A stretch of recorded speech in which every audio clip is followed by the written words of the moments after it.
Greetings. Welcome everybody. Terra Prime Live. We are here with a special um, class workshop here. We are here with the general himself, General Sun, who is going to take us through some of the kung fu style or exercises of that originate from the kung fu style of monkey. I'm going to be coming then on Wednesday. I'll be doing one on drunken style. So we're doing these two types of styles here. I will hand it over here to Damon, and we will go through some of the exercises, and at the end will be a little Q&A. Go ahead and ask any questions you want in the super chat. We will try to get to them. Anyway, Damon, take it away. Yes. Awesome. Thank you, Chad. Thank you, Darth Anonymous. Hey, I'm so glad that people are attending. I think it's really important that I really want to address in so much that we do with lightsaber combat. We're very high in our posture, and I want to address how to be low, since monkey style is a low style. And I mean by that, by just when we train, like most people when they're trained, let's just start with the horse stance, okay? Most people when they train a horse stance, they're like here or they're here. But you know, like here in monkey style, we have to be here. This is where we move. And so I want to address with people feeling comfortable low, with having the strength and the flexibility to be able to go into low stances in whatever style or technique that they want. And so as I go along, please ask questions. I'm going to address alignment. I'm going to address anatomy. I'm going to address shape, geometry, and the difference between having strength in those postures and dexterity in those postures, if that makes sense. All right, so let's begin with geometry and shape. So how I like to teach my students is in the beginning when they're working with a very high horse stance, I think of it as two circles on top of each other. Then when we get low, I think of it as a very solid square on top of a solid square. And I have them work going up and down, working the stance without pitching forward. So you don't want to be like, I don't know, like an outhouse. Like, so people are like, okay, I'm strong here. And then when they get lower, they go like, and it's like an outhouse, you know, like you're in an outhouse. So here, being straight and in this way. Traditionally, we actually train it here, but I've adapted a hands out position because what I feel like it does is it raises the spine and pushes the energy out. And what I work is my goal, especially for monkey style, is that I have them balance the staff in their horse stance so it doesn't go forward nor it doesn't go back. Because you can rest in a squat, but that's a squat, that's not a stance. And you can be up and then that falls forward.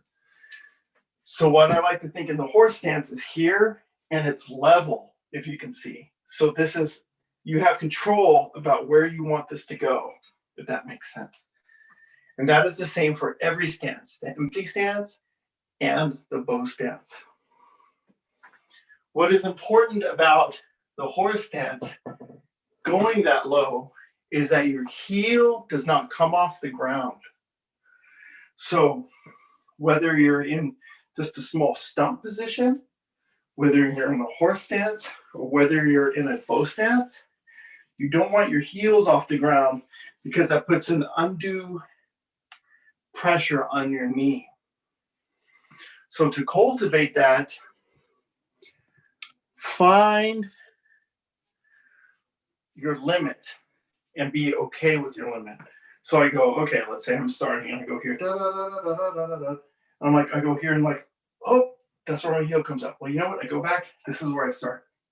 Then I think, how do I get more flexible? Because I want to get here.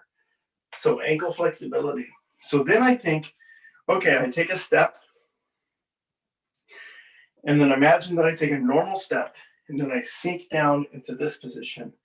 And then I work ankle flexibility almost back into this extended. It looks like a bow stance, but it's not. This is called the waking dragon stance. That's what Paulie would call it, where you work the stretch of your flexibility and your hip flexor.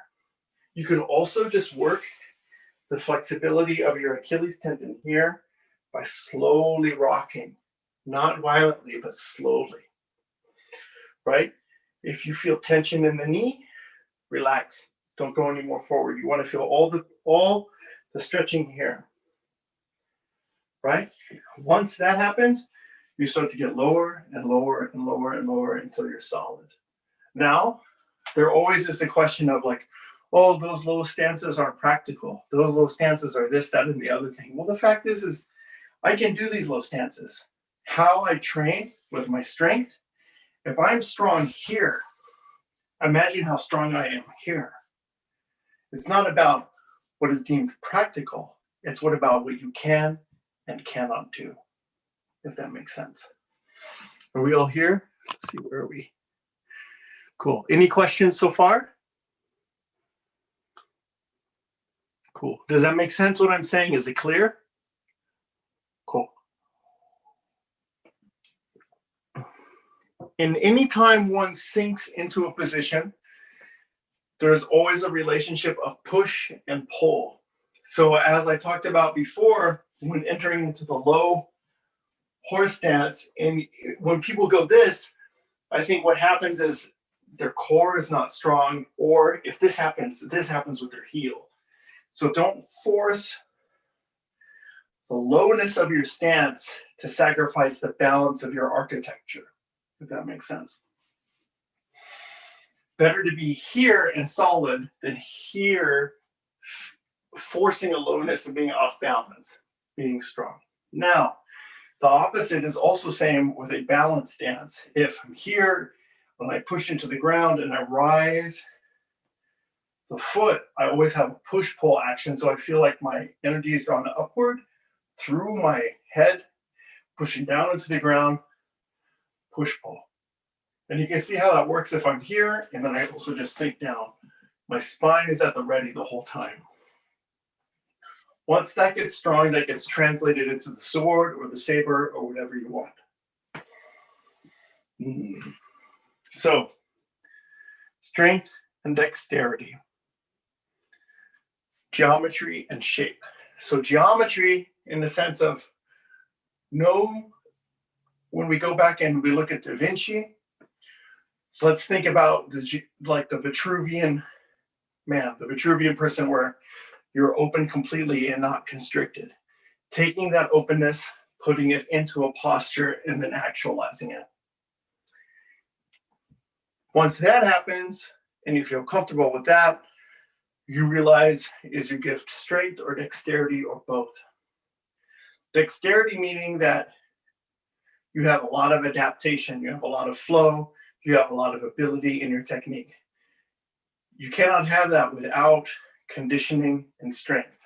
So to condition strength with the low stances, the first thing I like to do is to just walk. So let's take a look at that. So if I walk normal, it's like this, right? It seems very basic. However, when you see someone do a low monkey walk, right? It's like, wow, that's kind of crazy maybe. But you know what? It's not that different. If I walk and I sink down and you look, this becomes a square here, see? And if I step into the next one, it is the same. Knowing that alignment for yourself will help you gauge how to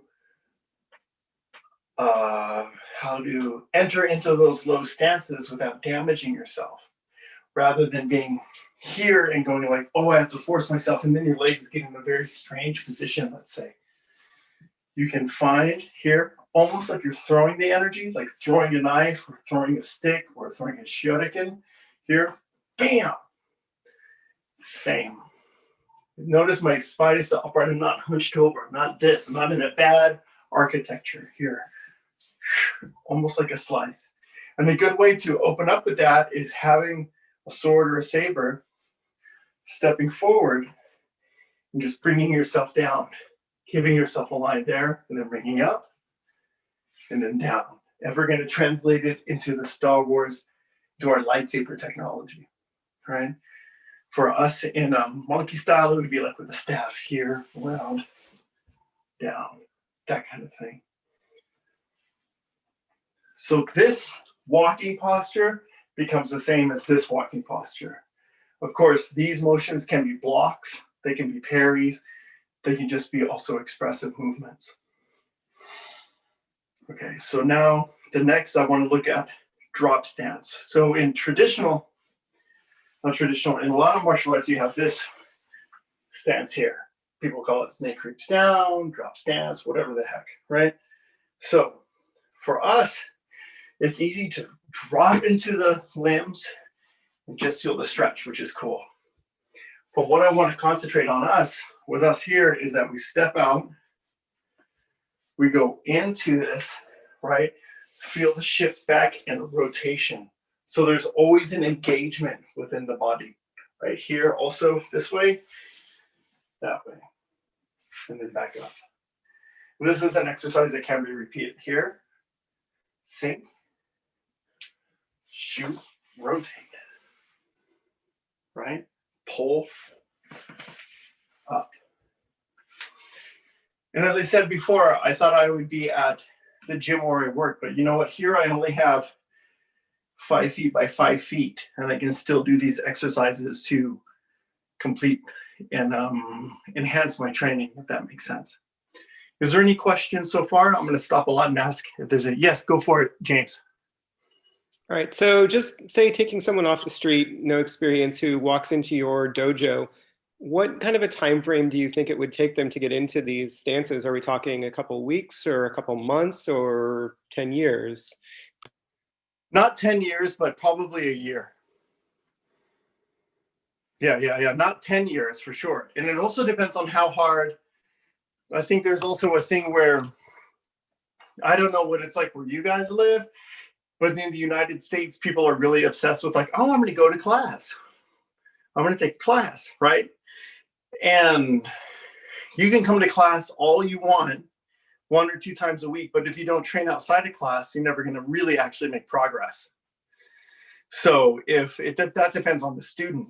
Like I've had students who are really gifted who achieve those things faster than students who only just show up to class and practice when they're at class. So that's a kind of, I think, individual dedication thing. Does that make sense, James? Yeah, I follow. Yeah, but if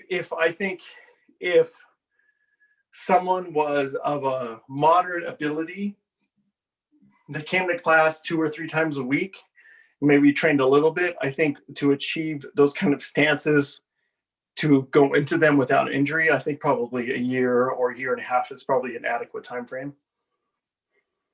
2 weeks is ridiculous unless you're completely gifted, and 10 years is only good if you're super lazy.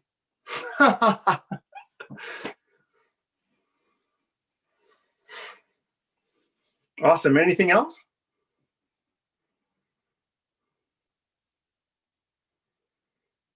All right, cool. All right, let's go on to the next thing. Conditioning and longevity. So as I've changed through the years practicing, I used to practice very hard. But now let's say I'm going to take my low empty stance. I go into my horse stance, and I go into my empty stance. And for me, it becomes soft and subtle rather than before it was like, boom, really hard, right here. Boom, really hard, right? Or I work the high crane stance to low. But what I found as I've matured is that it becomes about feeling like my foot magnetizes to the ground, and that becomes an energy that pulls me down, whether it's high or whether it's low. It doesn't matter, right? I think what's important when one trains is that you don't sacrifice your spine for what your appendages can't do. In the sense, I think I've talked about this before with alignment. So let's take a really basic stance, like a bow stance, or if we have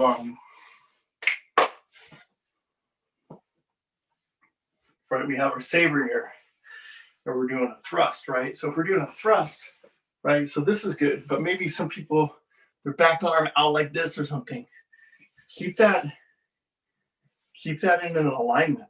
Keep that strong. know that there's a parabola that happens between this motion and that motion. So then when you do go into a low stance, let's say if you want to go here, you're very solid in it, right? The circle that happens comes down. Then that becomes a spring rather than a punctuation. Does that make sense?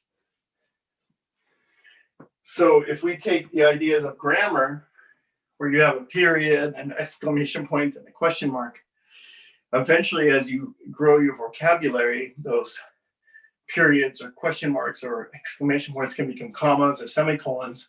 So instead of a full stop, they become something that you can launch off of. And so that is the idea of having yourself conditioned. Any other questions? All right, cool. Great. I also want to talk about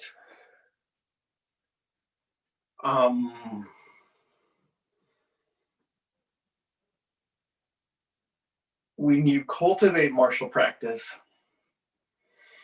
you can have the ultimate physical technique, but warriors in themselves and people in themselves cannot be forever strong. So what is beyond that? So me being 46, 47, realizing that I'm halfway through my life, I'm not going to be able to power through the moves that I used to be able to. So I have to think about becoming the monkey or becoming in relationship with the sword or entering into relationship with my monkey staff or my art. So it becomes something bigger than just like, oh, I want to do this form. I want to do that form. It becomes, not becomes, it is something that's bigger than my idea of what it should be. And that can be as simple as, let's say, any technique, any stance, or any strategy to deal with an opponent. What should I get?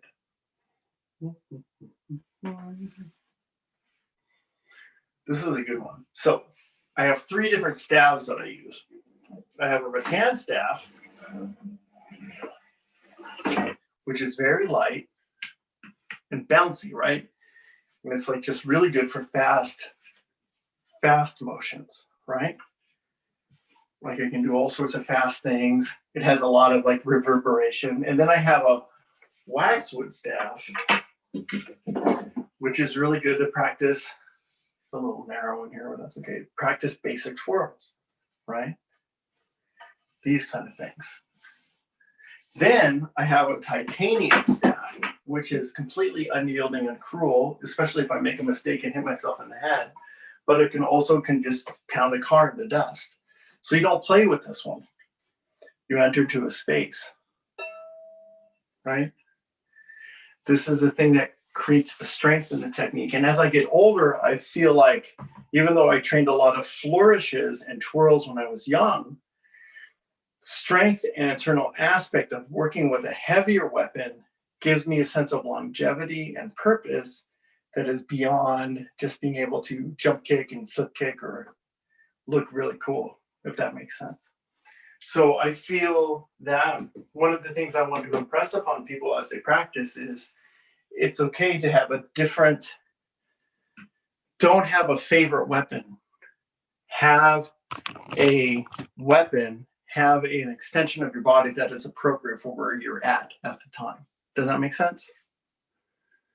So you can become really attached to like, this is my father's sword, given to me by thousands of years, passed down through ages and aeons and from the days of yore. And that's cool. But you know what? Maybe there's a time where you got to let go of that. And you're like, you know what? I just like training with a stick right now. And I'm going to give that to my cousin or my kid. That's cool. You know, so know when to stop and also know when you need to reclaim that energy, if that makes sense. All right, cool. So are there any questions? It's 1:20.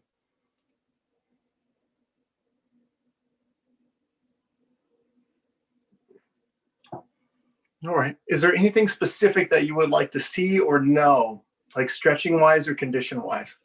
I've been pretty philosophical so far.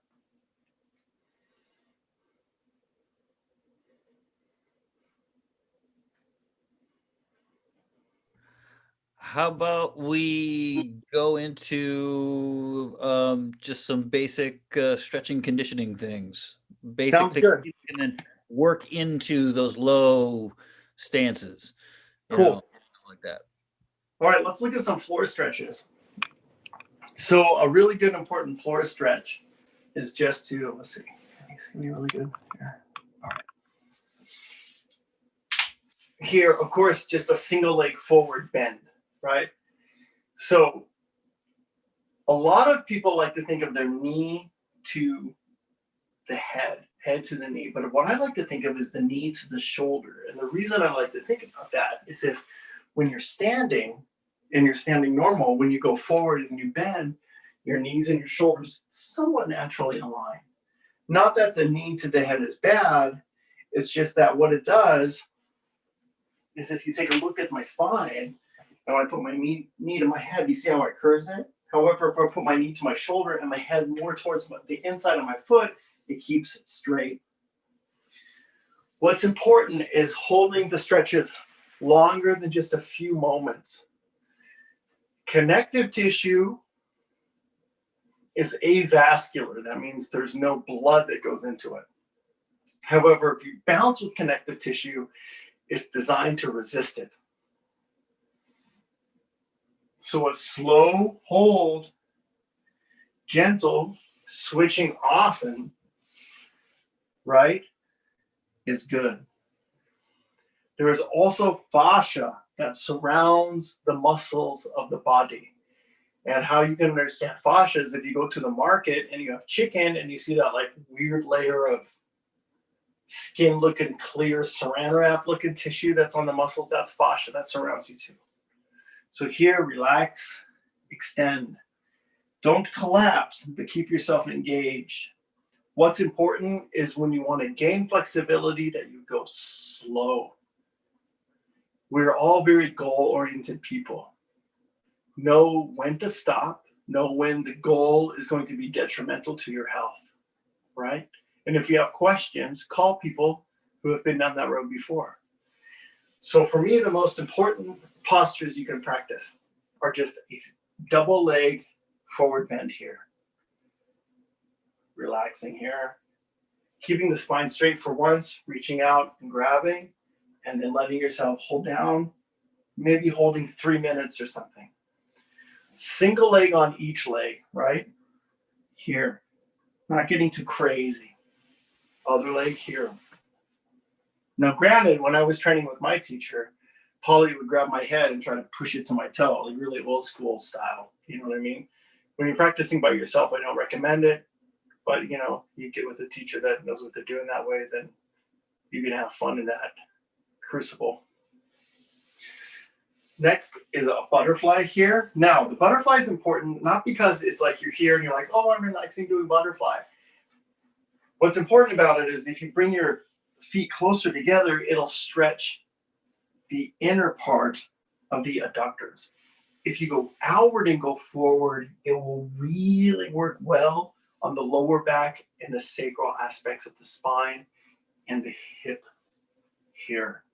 So feel the difference of here and here. As we get older, I have found to retain our technique, no matter what our stances look like, an openness of our hips and our legs and our spine and our shoulder girdle are very, very important to keep ourselves healthy. When you look at old people, they crunch over, crunch over, crunch over, crunch over, crunch over. And I don't know if it's because they don't know any better or it's because that's just what naturally happens. So through the aging process, especially those who come to these practices later in life, it's important to be slow and strong. Now, a lot of people put a good emphasis on this in Indian yoga cow face or this cross-legged posture. That is also good. Here, a good version of that which can help not torque on the knee so much, is being on the back this way, here, and pulling gently, and then extending this leg, making sure you feel a great flexibility here. Remember, the knee is an important joint to take care of. If you feel a pain or a torque, or you feel it's unsupported, stop and backtrack a little bit, right? The knee is a complicated joint that when it's damaged, it irrevocably, which I found in my experiences with people who have damaged their knees, it irrevocably changes the rest of your life of how you can move through motor function. So take care of your knees. They're very, very important. That's one reason I don't ski. Like, forget about that. I'm not going to ski. I'm not going to risk my horse stance for skiing down a slope. Right? Also, the ankle. This line here, seeing the flexibility there. Here, seeing where you are in this squat and extending in this position here. This position, of course, when engaged, can rotate into the drop stance, right? Having the ability to pull back there and then shooting out the other leg there and then rotating here. The main thing that I want to really express to everyone who trains in deeper stances and deeper flexibility training is not to drop into your joints. And what I mean by drop into your joints is like, okay, oh wow, I'm feeling good. And then you just kind of go, oh, collapse, boom. That you keep yourself engaged, you keep your architecture, you don't just kind of like limply fall into it. Flexibility is not the lack of strength. I feel that true flexibility is the incorporation of strength, finesse, and the ability to control the range of your joints within the command the muscles can give them. You know, because you can push your joint really crazy beyond your muscle control, but that doesn't mean it's healthy for you. However, if you have control with your muscles in the range of the joint, then I think that's going to save you for a long practice, if that makes sense. Cool. Anything else? We have a question from the super chat here, which is any qigong techniques from that would be in monkey that could be translated to saber or footwork patterns. Yeah, absolutely, man. Yes. Yeah. So everything that I do in monkey qigong starts from a very low horse stance, which is great because that's the basis of everything. So I think the main thing with breathing, getting the intention here, right?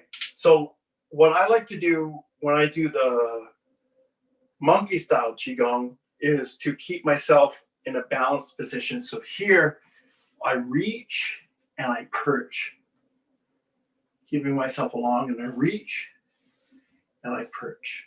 Now that's not that much different than being here and imagining like we have a saber and we throw up, right? Like what's the difference between that and that? The difference is the posture and the lowness, right? Static wise. Also, inhale, exhale with that. So let me get the saber.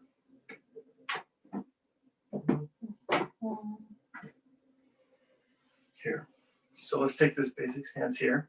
We have all of these exercises. All of those can go into here. See how I bring that down? Breathing. What it becomes is about breath with qigong and any weapon here. Inhale, exhale. On my exhale, I step, throw into a perch, relax. Here, throw into a perch, relax. I think the best thing that one can do with putting saber technique with breath cultivation and that arcane energy is moving breath. Imagine that your breath is the light that illuminates the saber. I think that would be the best way to put it. Then it gives you a connection with that weapon that's just beyond the kind of physical manipulation, if that makes sense. I hope that answers that person's question. Any other questions?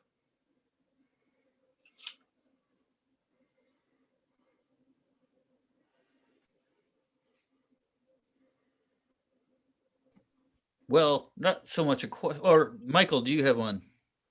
Yeah.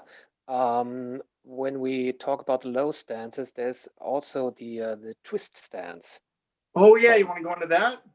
Yeah, that would be great. Then All we right, have covered awesome. them. Then we have covered all the necessary material for our curriculum. Hmm. And There we you can go. point this point. Some we have a video now to point the students at and say, "Hey, watch that video. That covers the basics." That Excellent, would be excellent, great. Michael. Yeah, the twist dance is I think yeah, it's very important because I think a lot of people get into it in a lot of different ways. How I like to do it is I take the horse stance. I'm going to face it away from you guys so you can see. I take the horse stance, right? Let's take it high for a minute. I open this and I imagine that my back leg shoots behind my front leg. My weight is on my front leg and I sink down. Most of my weight's on my front leg. Do you see what I'm saying? And then it sits down easy. But you want to feel like there's a bound energy in between the two legs and not like there's a lot of space. When you open and then there's a lot of space, what happens is it feels very, it looks very unsettled, right? It's like a little unbalanced. So what I like to think of the twist stance is like roots in the ground, if that makes sense. So when I'm here, I sink. When I go down, you can see how my knee goes automatically behind my front knee. So this is my right leg. This is my left leg. My left leg shoots behind there and sets. Then from there, I sink down and expand, keeping myself strong. Now, what this does is it makes the twist stance a stance of possibilities, not a stance of being static. I can come out. I can step out. I can rise. I can sweep. If that makes sense. The twist stance oftentimes is taught as a transition, and it is a transition, but I think it's important to realize that the twist stance is also a stance that can command all 8 directions of movement, if that makes sense, Michael. Does that make sense to you? Perfect sense. Thank you. Yeah. My emphasis is keeping the weight on the front leg for safety. The reason is anatomically, when I go down, if you see the turnout, much like if we take ballet and we turn out, right? If I take that ballet position, I'll turn it sideways. Take that ballet position here, take this leg, twist it down, it's solid there. I don't have to worry about being spaced out and my joints being weak and my muscles trying to support them. I keep here strong, here solid. So I can even from here just come up, kick, easy. What builds strengths with that is the strengths with what builds strength with that is being in the horse stance, rotating high first. Start high. Eventually, you'll just start getting lower and lower till all of a sudden this just starts feeling natural here, almost to the point where you can sit down and then come up again. Your body will let you know when that happens. Does that help you out? Yes. So you would recommend training it with this to rotate into it, because you can also take a step and getting into the stance. Yes, yes, absolutely, Michael. I completely recommend that. The reason is I think that a lot of people think of like a twist stance as like, oh, I'm here and I'm going to punch or something. But I think of it like I'm going to move and then step out and then move and then step out. So a good way to train it for me is I like to work it in a line. So when I move, I press. And now, so you see, Michael, when I press here, I almost feel like this hand pulls me into the horse stance. Do you see that? Then when I go to the twist stance, it's like, let's say someone grabs me. I pull them with my energy here and I push pull. Then I go back to them again. So again, it becomes, as I've said before, this triangular relationship between your hip and your wrists and your body as you move. Always a geometry. Does that make sense? Yeah. Cool. Is that helpful? Cool. We'll put that out Absolutely. there. And if Michael, if any of your students have any more questions about that, just give a buzz, because the twist stance is something that I think a lot of people avoid because it can seem complicated. However, it's not if you just have the strength and the ability to kind of just trust. I think people see the shape of it and they think like, oh, I want to get low and I want to look cool and I want to do that, rather than realize it takes a lot of time to get there. If that makes sense. That's the point. That's exactly my point. It takes time. So in our system, in our progression system, when students reach a point where they want to go on, and then they reach that point in Cereso where they have to learn these low stances, they are stuck for a while, you know. Mm-hmm. And that's why I would recommend everyone right at the beginning to start the training of these low stances, because it takes so much time to get there, you know. It does, and the time is important. There's no, and I think Chad will agree. There's no shortcuts in kung fu. It's like you're doing it, you know, and there's no shortcuts. You know, everyone's looking for a faster way, and it's like, okay, I can keep myself upright and look for the most exact technique. But when I look at that, I look at the old people who have only trained like self-defense techniques or combat applicable or real things, and I never see them as very in shape people. But when I look at the old masters that I've known, like Yu Chung Hoi or Hu Jin Chong or Polly, who have trained these traditional arts that so many people have a hard time with, they still pretty much kind of do what they've done all their life. And that's a really interesting thing to think about. It's like, what are you doing it for? Are you doing it to impress combat? Or are you doing it to be a better person? What are you doing it for? Well, and there's also, and I know you'll agree with this, Damon, you never stop working on your stances. You're constantly, I mean, Yeah. even at this late stage of the game for us, this is like he says, he starts his practice out. I start my practice out. We all do. We're all constantly being 35 years. I've been doing martial arts 35 years. When I teach my kids, when I teach them martial arts and parkour, stances, horse stance, bow stance, horse stance, bow stance, empty stance, drop stance, the same. And I do it with them. It's not like I'm going like, all right, kids, do your horse stance, do your bow stance. Like, say, you know, I got to go there with them, other than they won't have the respect for it, right? They're going to see like, oh, old monkey's doing this too. Mm-hmm. That's going to tell them, you know what I mean? And that's going to make them strong. It's like no one doubts the effectiveness of a push-up or a jab, even though those things are like 60, 70% of the time working. So if those are 60, 70% of the time working, why are you going to doubt a horse stance and a bow stance when it's the same kind of variable? It doesn't make any sense to me. Yeah, I think stance work is something that it gives a lot of people coming from the kind of modern paradigms a little bit. I've been trying to get it popularized amongst athletes and about, you know, showing people the value of it. It's just too hard for a lot of people, I think. Mm-hmm. It's not, it's definitely not fun.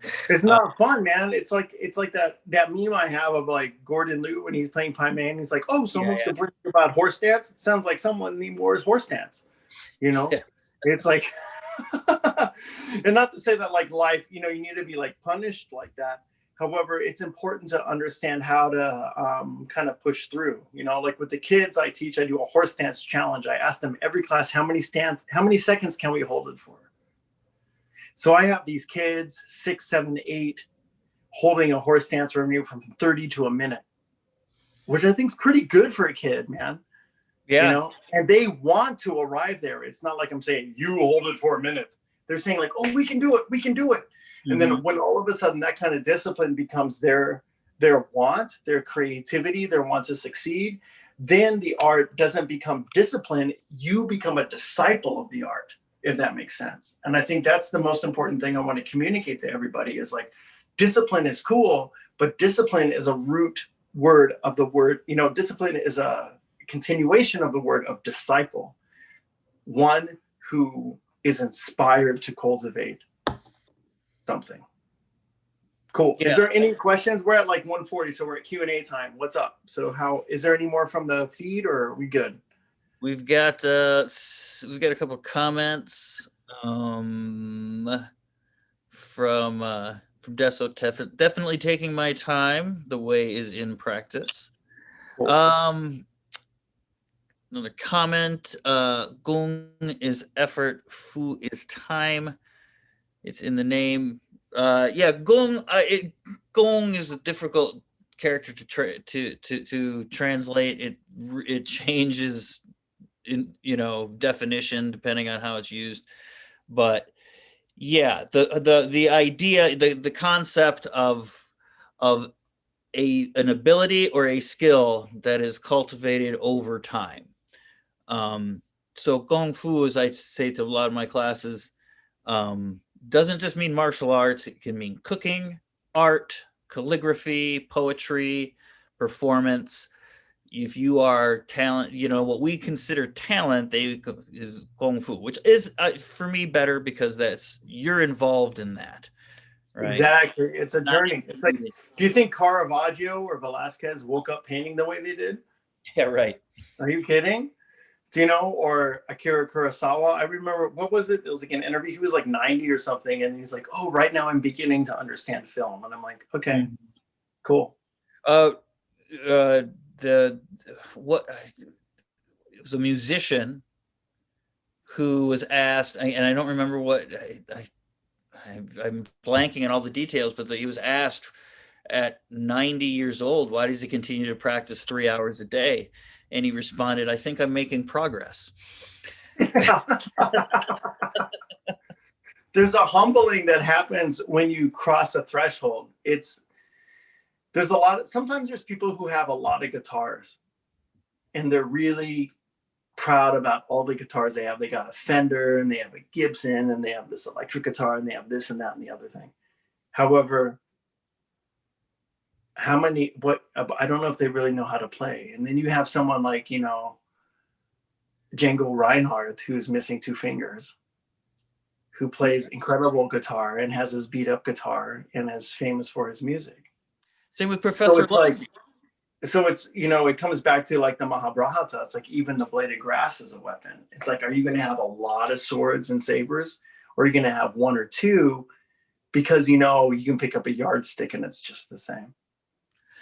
Yeah, I wanted to maybe circle back. Sure. And maybe inform this, and you can comment on it too, because there's some scientific basis behind stretching and stuff like that you kind of touched on. Yeah. Do it. And these types of things. So, as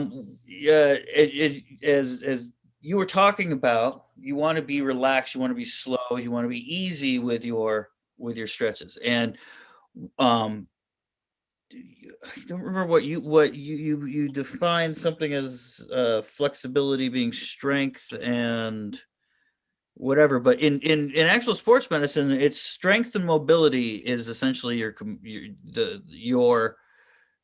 your flexibility ratio, right? So, and really, it's you take all of those things and you kind of put them together to come up with something, because you're not going to be strong at every angle. You may be able to get into some position, but you won't be strong there. That's right. Like I can drop into my side splits pretty good for an old man, 46, but I ain't hanging out there. It's Right. not like I'm picking up there and hanging out there. Now, some people can, however, what that does is it allows my body and my energy to go there. So when my kick is strong at the hip level, I don't doubt it. I don't doubt its power. But if I had to like extremely go up to as high as I can, like that's it for me when it comes to strength. If I'm on the floor,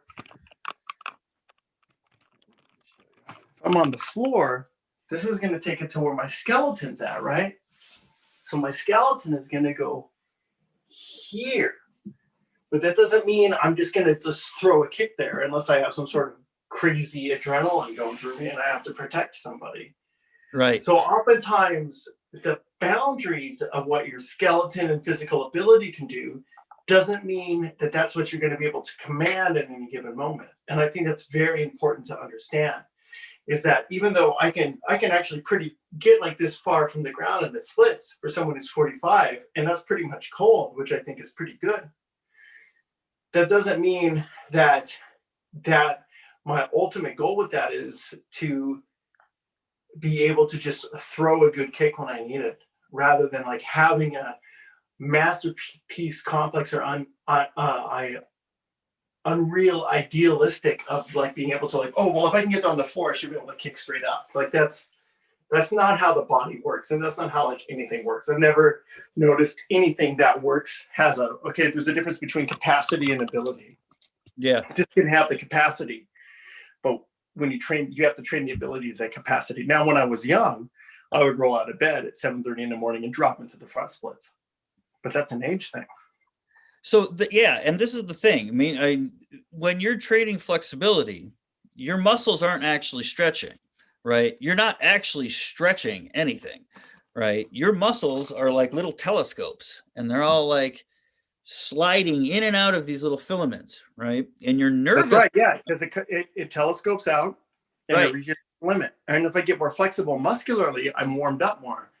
right, If I get more flexible with connective tissue, it's because I've held those postures for a longer time. But when I drop into the side splits, that's what I have cold at any given moment. yeah. Well, That's any given moment. Now, if yeah, I was in a heated room where I was massaging my legs and my body was warmed up, I probably could get all the way down. However, that's not an everyday occurrence unless I continue to train that way, which is something that I don't have time to do now, but I did when I was younger. well, So you have to choose your path. yeah. The point is that your flexibility is not a passive quality to your That's body. correct. Yes. It's gets governed by your nervous system. It's not governed by your tissues, right?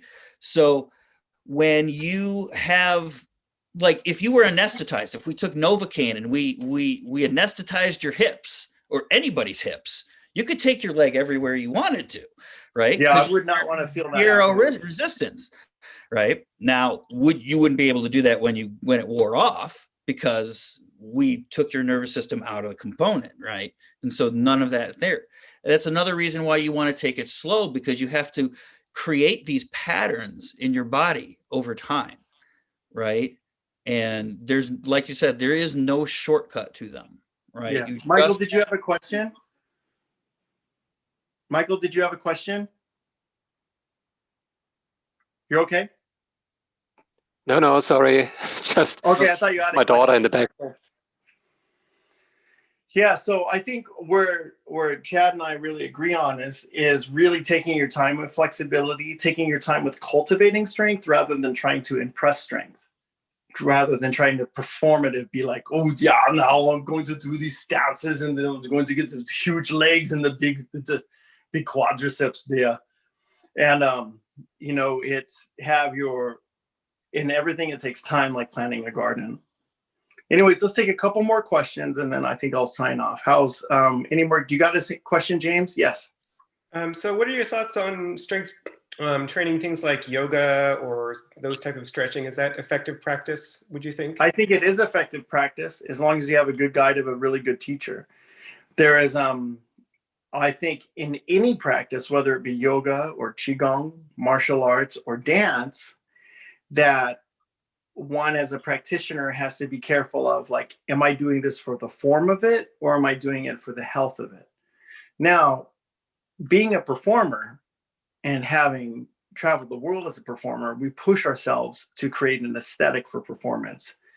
And sometimes our body doesn't want to go there. So we push ourselves into injury. And that's a fact because that's our job.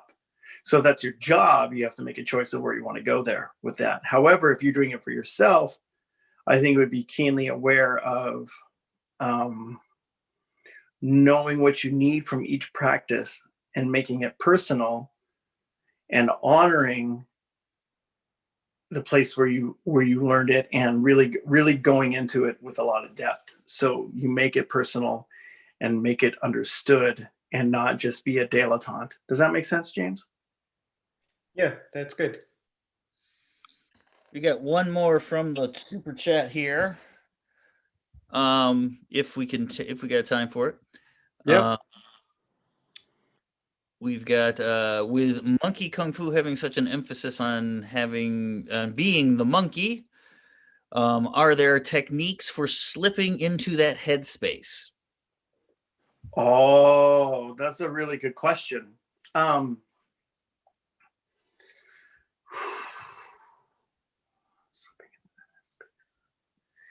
I can relate it to like the idea of the berserker or the berserk wearing the shirt of the bear. Like you get in, it's almost a trance-like thing that happens. And I of course have done it with Polly. And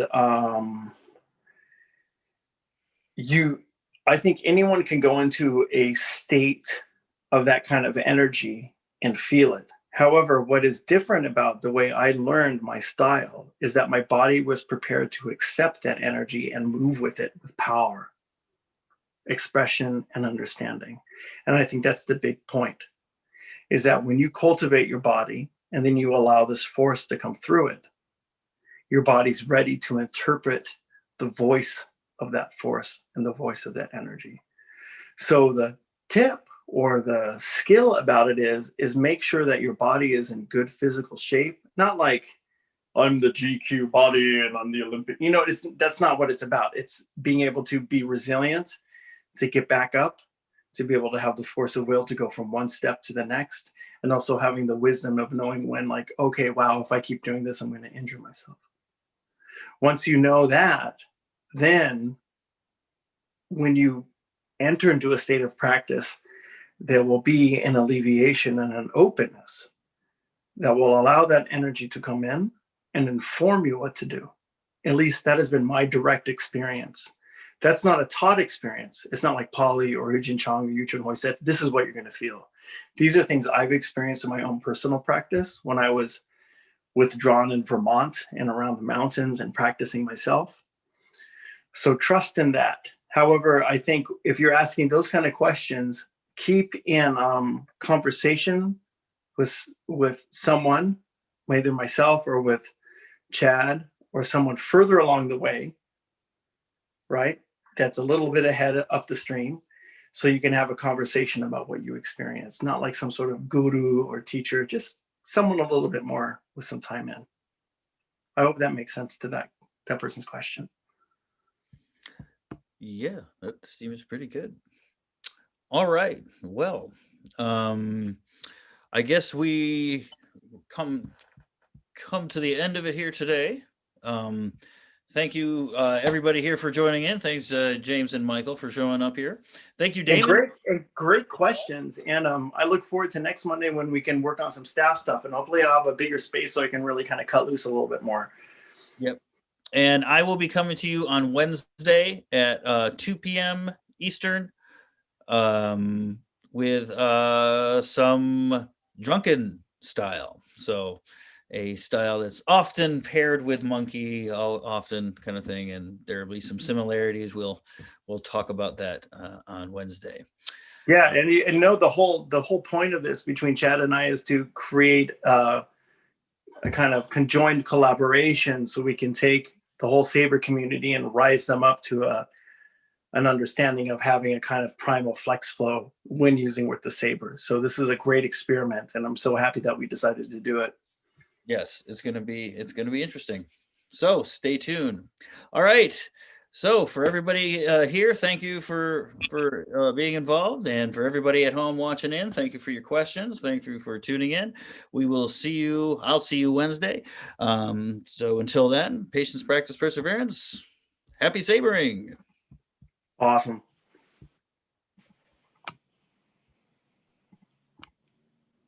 Boom. All right.